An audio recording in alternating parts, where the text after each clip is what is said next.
Welcome, welcome, and it's that time of the week again. It's the Ort Jet Business Show. I'm your host, David Zidel, and we're going to talk business.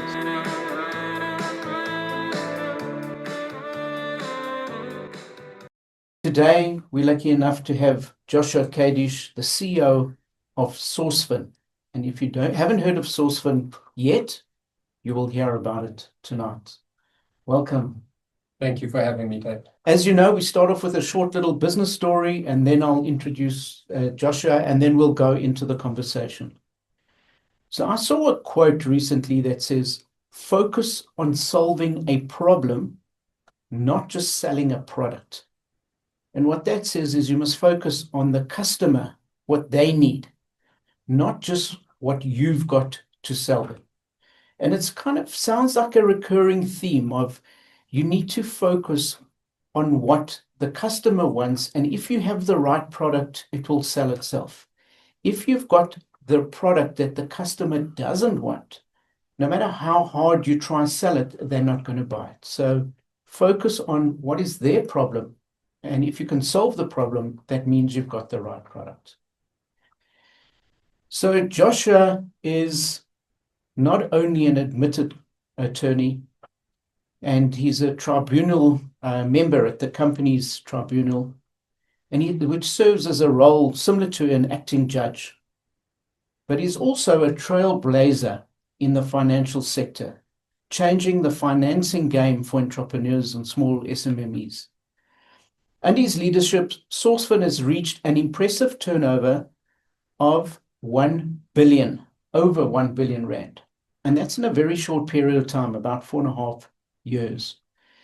And what he's doing is he's helping to drive accessibility to finance for small SMMEs around the country.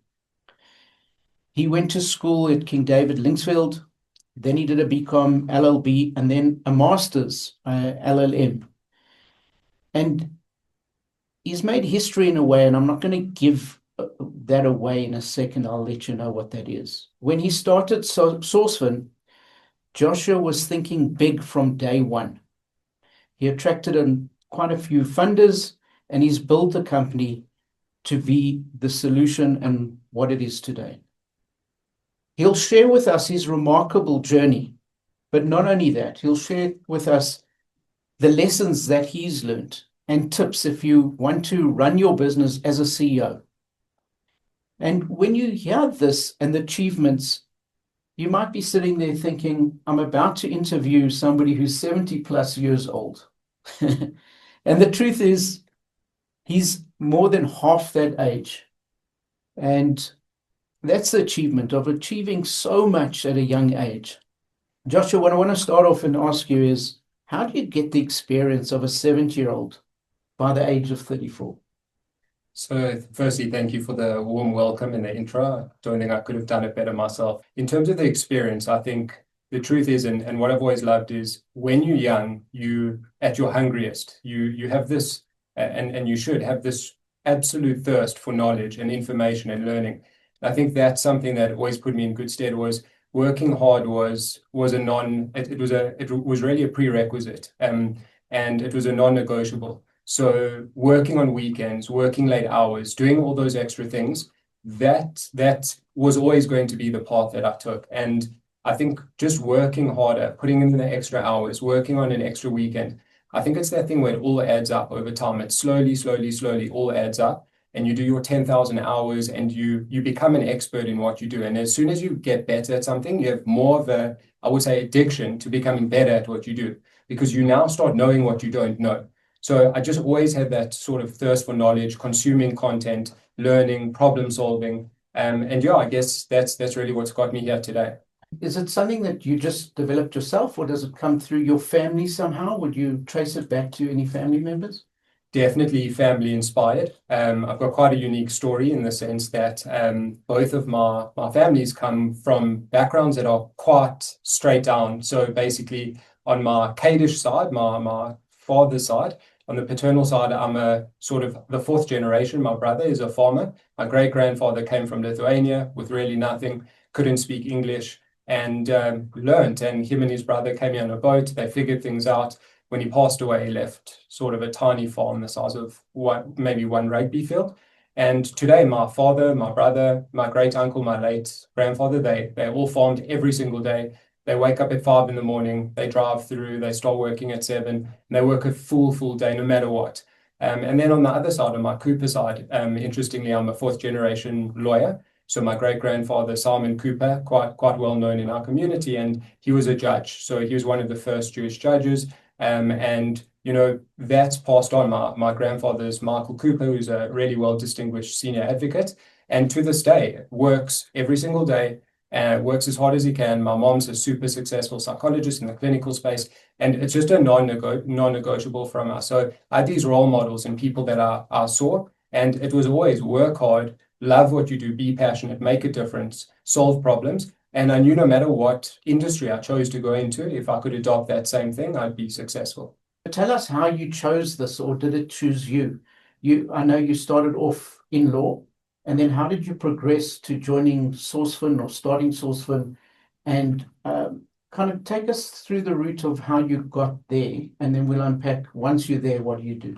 Sure. So it's an interesting story. I was obviously went into law. I loved it. I studied at Wits, and I was lucky to secure really good articles at a major law firm, and I loved it. I absolutely loved it. I was there for about 7 years, working with the most incredible people, giving me the best foundation I could ever have. And I wasn't really looking to leave, but I did feel that there came a point, especially I was a commercial lawyer, so I did mergers and acquisitions. And I always felt that I was more than happy to draft the transactions, meet the parties, but I felt that once the contracts got signed, there was a part of me that was like, what happened after that? They leave the room, you're now just the lawyer, so you're not part of it anymore. And I always felt like there was something missing. I loved making a deal, but I also wanted to know what happened when they walked out of the room.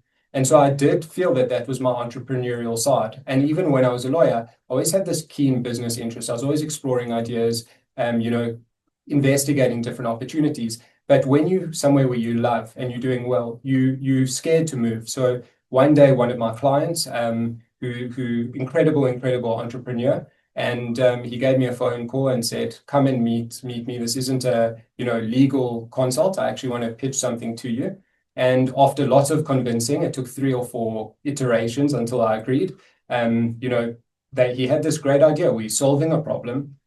You're 30 years old. Now's your time. You don't have children yet. Come take a chance. I believe in you. I know you could be the guy to make this idea into a reality, and turn this simple idea into something much bigger. And I think something in me said, now's my chance to take a risk. And I backed the guy that was speaking to me. I knew we'd make a success together. And I guess the rest is history. You are currently the CEO of SourceFin. Yes. And talk us through when you were pitched this idea. It's a bit of a risk. As you said, you're leaving the shores, you're sailing out to sea. What made you agree to it? And then how did you progress from there at the age of 30, being a CEO of a brand new company? How did you know what to do? And just before you answer that, I'm sure that people out there just got into the cars and they're thinking, who are we listening to? We're listening to Joshua Kadish. He's the CEO of SourceFin. If you're listening now, you've just come at the exact right time, because he's going to unpack his vision and how you started that business. If you can take us through your story, but also the lessons that maybe others could learn from your story. Sure. So I think what really resonated with me was the actual opportunity was there was such a massive need, and it was so up my alley in terms of problem solving. So for those that maybe don't know SourceFin, what we specialize in, and we've grown a lot and we've actually got more verticals, but our real bread and butter is that government and big private companies issue out things on a tender basis. So what that means is when there's a very big contract, could be to deliver JoJo tanks, right? They'll invite businesses and SMMEs to go and tender for it. So what they're doing is saying, these are my credentials, this is what I can bring, and this is the price that I can offer the service to you. And whether it's government or private, they'll have their own selection criteria. Now, one of the flaws in the system, which creates the problem that we solve, is that the payment, so once the goods are delivered, these JoJo tanks have been delivered to the city of Cape Town, the problem is that there's a 30-day waiting rule before you paid. So from a cash flow perspective, everybody's obsessed with revenue, top line, sales. But without cash flow, you can't run a business. And so how do you pay the supplier of the Jojo tanks upfront when you're waiting a minimum of 30 days? In private and government, it can be 60 or 90. So how do you solve for that? Well, the obvious answer could be go to a bank. But that's really not there for these SMMEs, because the scorecard that's being used by this government department to award is not the scorecard that's used to assess your credit worthiness. You have to give things like security. It's very retrospective. So what we found was that there was this gap. There were these people that were winning these great orders, profitable orders, but they didn't have access to capital. So they were running around asking every possible supplier to give them payment terms and extending it, etc. But they couldn't grow their business like that. And maybe it allowed them to do one deal at a time. And we said, if we can combine the skill sets of being forward-facing, assessing the risk, giving some credit, but also solving their problems on the supply side and finding the best suppliers and really partnering with them on the opportunity, they can grow to a point where they're not doing one deal at a time. They can do 5, 10, 15 deals. And by sharing in the profit share, so we don't charge an interest, we charge a profit share. What we're doing is they are giving up a certain percentage of their profit, but in return, they are unlocking so much value that their business is 2x, 5x, 10xing after we have become involved. So the prospect of being a South African, a proud South African, a young South African that wants to grow the country and make it better and solve for these problems, it really resonated with me. You have to believe in the problem being solved. And I really did believe in it. I believed it existed, and I believed that I could be part of the solution. And I believe that it will make South Africa better. So that really resonated with me. That made me jump to the opportunity. You're talking about funding things that people wouldn't fund before. And when you talk about tenders, that's kind of like a no-no. It's like, don't even go near that. And similar to what I was saying before, you found a problem that existed and you had that solution. And I want to unpack how you did that, but we'll do that after the break. Welcome back. You're listening to the Ort Jet Business Show. I'm David Zidel, and I'm talking to Joshua Kadish. He's the CEO of SourceFin. And just before the break, he was explaining that they give funding to people who wouldn't get funding otherwise, and it allows them to get the cash flow so that they can follow a whole lot of deals that otherwise they might have struggled to get. And it's always known in business that kind of cash flow is the lifeblood of a business. I like to look at it and say, well, it's the air that you breathe as a business. And if you don't have that, you can't survive. So if we unpack it a little bit more, I just want to know, when you look at SourceFin's rise to success, what drove that? Was it the product or was it the people? And what sets you apart, and how did you get to the top and to be making such huge turnover in such a short period of time? Well, I believe, to answer your question, it's the people. So, I mean, Richard Branson always says a company is just a collection of people at its core. And I always say that even if there was a change that affected our general business that we did, I back that with the 50 odd people I've got that work for SourceFin, we could go into any industry and we could make it work, because as a like-minded group of people and setting the right culture and values and vision, I believe I've got the talent and the people around me that we can do that. So to unpack that, what I really think is our success. So in May, it was my 4-year anniversary at SourceFin, and it's very easy to sort of get stuck in and forget how much, the business has achieved in just over 4 years. But like you said, over R1 billion deployed in the last 12 months, over 2 billion lifetime deployed. And as you know, the difference between $1 billion and $1 million is massive. It's a few days versus 32 years. So just to emphasize that, when we talk about $1 million and $1 billion, for those who don't know, $1 billion is 1,000 million. So it's massive. It's a big difference. Yes, people love throwing out, especially today, that $1 billion there and $1 billion this. But when you conceptualize it into seconds, 1 million seconds is something like, I think it's 11 days. Don't quote me, but it's around there. And if you take 1 billion seconds, it's about 32 years. So to look at the difference of 32 years and 11 days to conceptualize. But essentially what got us to this billion status, it's essentially is we always had this view that you have to take action. You have to just do and be an implementer. And even when we started, like and it was one of our early founders, told me that you don't learn to swim by reading about water. You learn by taking action.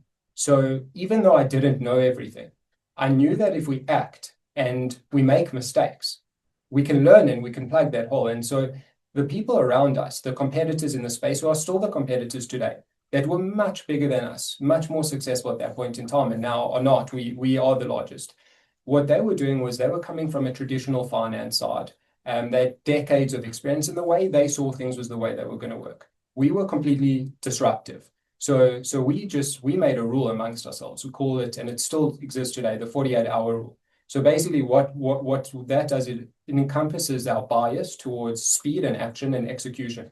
So we said when a client comes in and they're looking for funding, within 48 hours, we need to be in a position that even if the money hasn't hit their bank account from the funding side, we are all in on making sure that deal happens. If not, we let the deal go. Whereas our competitors would end off a meeting with the client by saying, send me this telephone book list of items I need. In a week's time, I think I'll have capacity to look at it and we'll let you know. And we said, we need to be action first.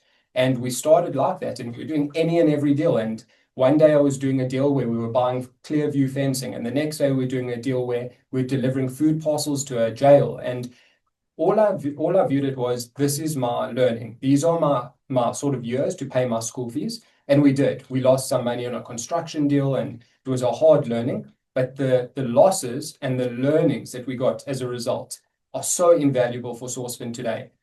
Those losses, we can never put a value on how important they were to our business today, because we immediately actioned and said, this is the improvement we need to make to the process. This is the flaw. We don't dwell on it. We always look forward and say, suck it up, come back to work the next day, fix the problem. And today, our funding's at below 1% bad debt. So to put into perspective, we're in a risky area. We're doing tender finance, right? So there's a stereotype about that. Our processes have become so good and improved year on year that 5% is really the benchmark. Some say 3.5% you become successful. We're at 1% and going down of bad debt. So that means of the deals we fund in that billion, under 1% didn't come back with the interest on top. All the rest were successful. So I think it gives you an idea that we're not only deploying, because deploying money is easy.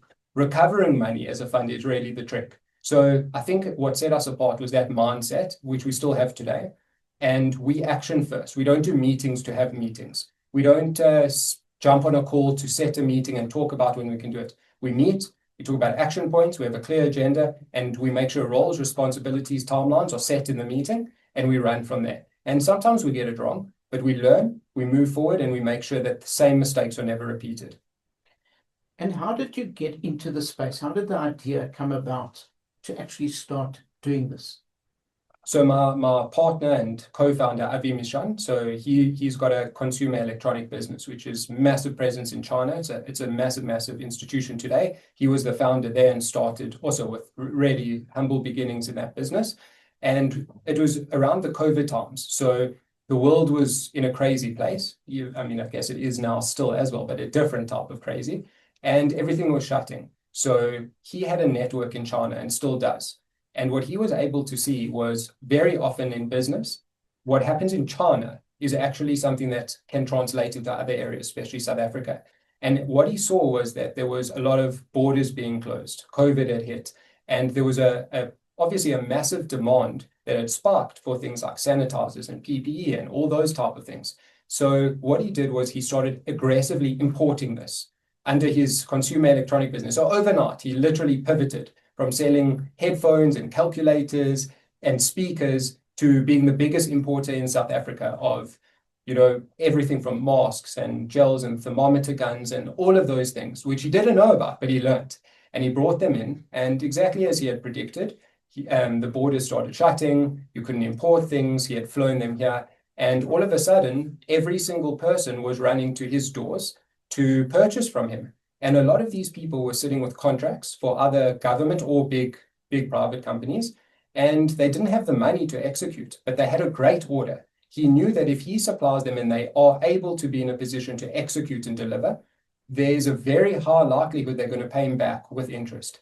And that was the idea that sparked. So when I had met him during 2021, he had just finished these 2 months of madness and pulled it off because he's an exceptional guy and he can sit across the table from you and read you and make the call. Not everybody can do that. You also can't scale that. But he said, I've got something here. I don't know exactly what it is. We've got to build processes. We've got to aggressively scale it. But I'm telling you, there's something here. There's a market for this. There's a need for this. take this. Obviously, during COVID, it was at its most exaggerated time, but it's going to be like this forever. This is the way that it's set. So I think there's something here, and I want you to come in. I want you to be the jockey. I want you to solve and build a process and make this sustainable. This can be a business. It will be a business, and it will be a billion-rand business. And he told me that on day one, literally. And I believed him. I could see he meant it. And I think that was the attitude. When I started conceptualizing it, I thought, this is a real problem being solved. It's incredible. You can solve on the supply side. You can add an angle as a lawyer to risk mitigate. And let's try. Let's do some deals. Let's see how it works. Let's learn. Let's build. Let's hire brilliant people. And yeah, I think that's where we started, and it just snowballed. So a lot of people have great ideas, but then, as you say, they don't execute on them. Is it with Avi and maybe with yourself? Do you lack that that gene that gives you the fear, or do you still have the fear but do it anyway? I think, yeah, entrepreneurs have to be a little bit crazy, but they also have to believe in themselves, and they have to almost take a leap of faith. So if you sit down and say, I'm leaving law, I'm at an amazing law firm, one of the best in the country, with the best lawyer teaching me every single day, and now I'm going into an unproven tender finance business with government, and I'm making that leap of faith. You have to be a little bit crazy, but you also have to believe in yourself. And I think why I was able to do it was I knew, even if that didn't work, with Avi and with backing myself, we will find something that will work. So we'll try this tender thing. And I always thought at the back of my mind, we're starting with the tender business. But if that doesn't work, we will pivot and we will figure something out. And I think what I would say to entrepreneurs and people with ideas is you can always find reasons to not do something. If I have to, rewind 4 years, I can make you a pros and cons list with way more cons about leaving my job and trying this business than pros. But my main pro was I believe in myself. I believe there's an idea. You've got to be a bit crazy. You've got to take risks. You've got to believe in yourself. You've got to push hard. You've got to take losses every single day, because that is business, but you've got to be better every day. And I think I'm not saying you must go out and be aggressive and bet all in and your whole life savings on something that's very risky, but you also got to believe in yourself. So for me, the fear of failure is way worse. And for me, it was always about taking that risk in business and seeing if it paid off, and knowing that if I had to go back into the legal profession one day, it was there. But I knew that the day I left, I knew I'd never be a full-time lawyer ever again selling time. I just realized selling time wasn't for me. I wanted to be in a business that's scalable. To unfortunately, in the legal profession, like many others, if you're not at your desk working, billing hours, you can't make money. And for me, that model didn't work. I couldn't sort of accept that model. Just talking about partnering with you, I just got the sign that we need to go to an ad break. But I'm going to ask you, when we get back, some of your own stuff of, in general, what do you think makes a great CEO, and what's the hardest part about being a CEO? But we'll do that after the break. Welcome back. You're listening to the Ort Jet Business Show. I'm David Zidel, and we're talking to Joshua Kadish, the CEO of SourceFin. And just before the break, I asked you a question, and the question is around what makes a great CEO, and what are the hardest parts about being a CEO? So for me, a CEO's role is to make sure that you set the vision. So you set a very clear vision in a company. You need to make sure that you hold people accountable to the vision, but they also understand it. You're also in charge of managing the culture of the business. So culture is so important. It's the lifeblood. It really, really is so important. So you've also got to bring in the right people. And when you're assessing the right person, it's not an IQ test. It's saying, do they fit my vision? Do they fit my culture? Will they be part of driving and improving that culture? And cultures do change. But you've got to really, as the CEO, manage that so carefully, because you can have the best business, but if you've got a toxic culture, it can really derail. So I think as a CEO, that's also super important. And then being able to allocate your resources that you have, both in terms of your human capital and, of course, your actual capital, your money, in the best position strategically. And I think the most important thing about a CEO is being decisive. So for me personally, my skills, I would say, that are my best skills are my communication skills, my decisiveness, and I would say also being able to be a good judge of character. So sometimes you'll hire the wrong people, and it does happen, but you've got to be able, there's a famous saying that they always say, which is hire fast, but fire quicker.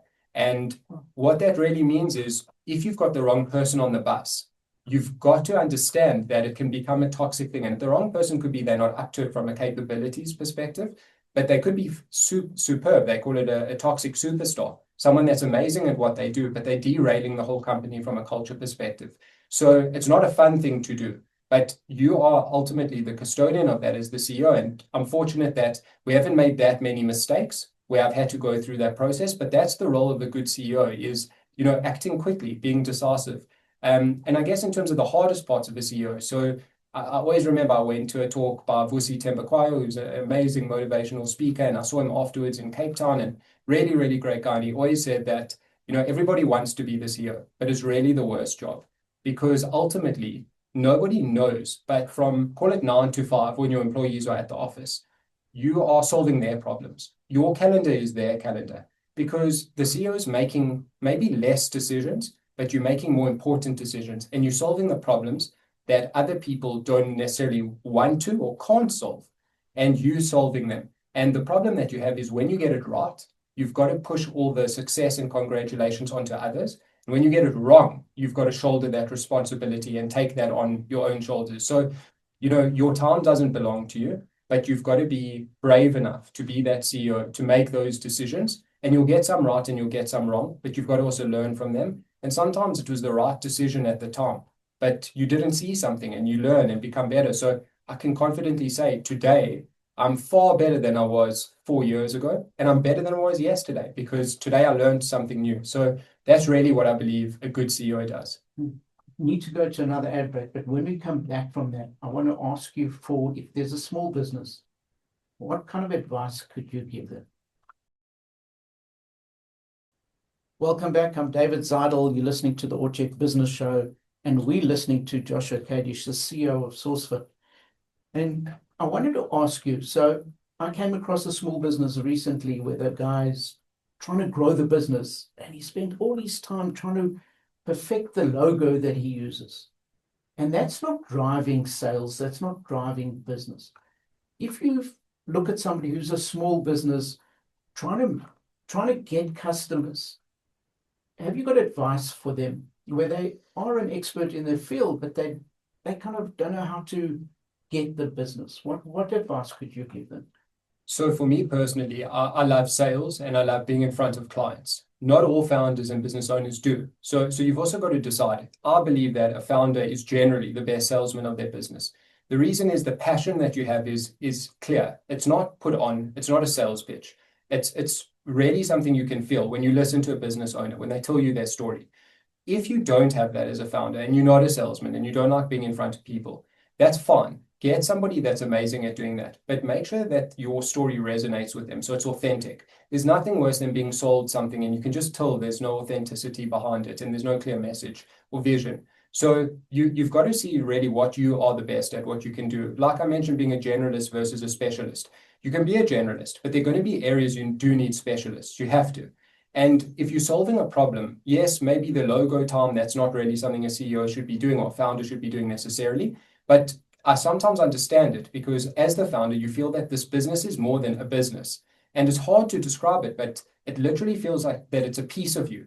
So if there's something different, you almost become addicted to the point where you want to be involved in every decision. What coffee beans are we serving? Why aren't there tissues on the boardroom tables? And I was like that. And then I realized if I'm there, I'm missing out and I've got blind spots in other areas. And it's way more important for me to be in the other areas. And I'll still sometimes question, and why is it this color? And why is the coffee not nice?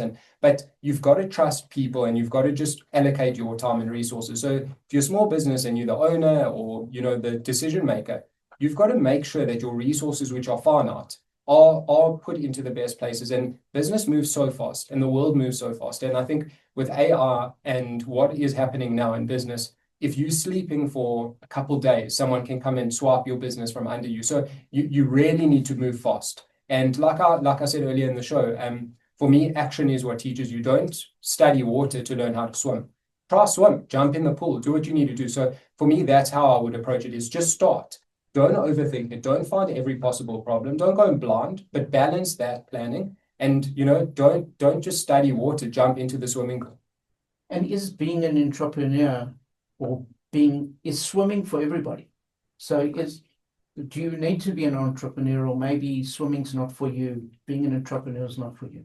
So it's a question a lot of people have asked me, and I used to think that I wasn't sure of what the right answer was, but I think I'm sure of it now. And I think you're born an entrepreneur. I'll tell you why, because I've just seen the amount of stress that you have to have as an entrepreneur, and you're either built for it or you're not. So if you're somebody that doesn't handle stress and uncertainty well, if you don't like working hard, and I don't mean that in a bad way. Some people just they need a balance. They need to see their family for certain hours. You might even have commitments that don't allow you. For me personally, I'm so blessed that I've got a foundation. I've got a wife that backed me from day one, a family that backed me. But sometimes you don't have that, and you've got pressures and you can't take a chance. So for me, being an entrepreneur is definitely not for everybody. If you don't handle stress well and uncertainty well, if you're not willing to give up your whole life and everything to make it work and provide, then it's not for you, and that's fine. It's not for everybody.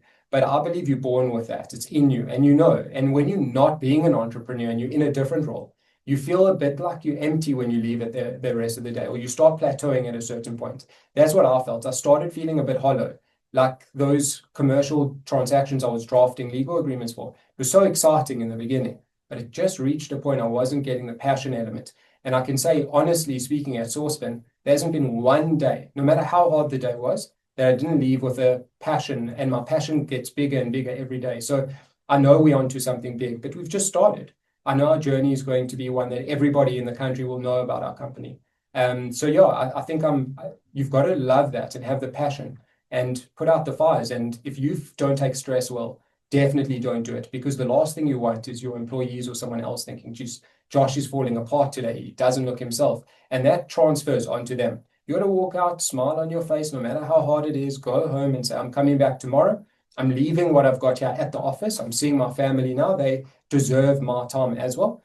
But tomorrow I'm coming back stronger, and I'm going to solve that problem. Wow, that's incredible. So just through what you've said, I've picked up on a couple of things. So first of all, when you're looking at things, it's almost like separate the risk into, as you said, the different buckets. And your different buckets, when you looked at the deal, you were looking at who's the seller, who's the purchaser, and is the whole deal profitable? So understand each one of those aspects of it. You also mentioned that the business started during COVID. So it's during the problem times that you find opportunities. And it's about looking at the future, not where you're coming from, but maybe where you're going. And then you also mentioned not to throw good money after bad. At some stage, know where to cut it and say, okay, I can make this back, not from where I lost it, but maybe from somewhere else. And you said you're very data driven. So you use data to make decisions. So it's not only what I feel, you're using the data. And you said that the CEO is the person who sets the vision, tells you where you're going. And you said there's execution and planning. And success is about planning, but also then getting finally and executing it. It's no use doing what we say is analysis paralysis. It's executing that. And I think these are incredible lessons for anyone to learn. And I want to thank you so much for being on the show and sharing your value. That is, you've created 70 years of knowledge in 35 years because you work double what anyone else does. You've been listening to the Ort Jet Business Show. I'm David Zidel, and together we've been listening to Joshua Kadish, the CEO of SourceFin.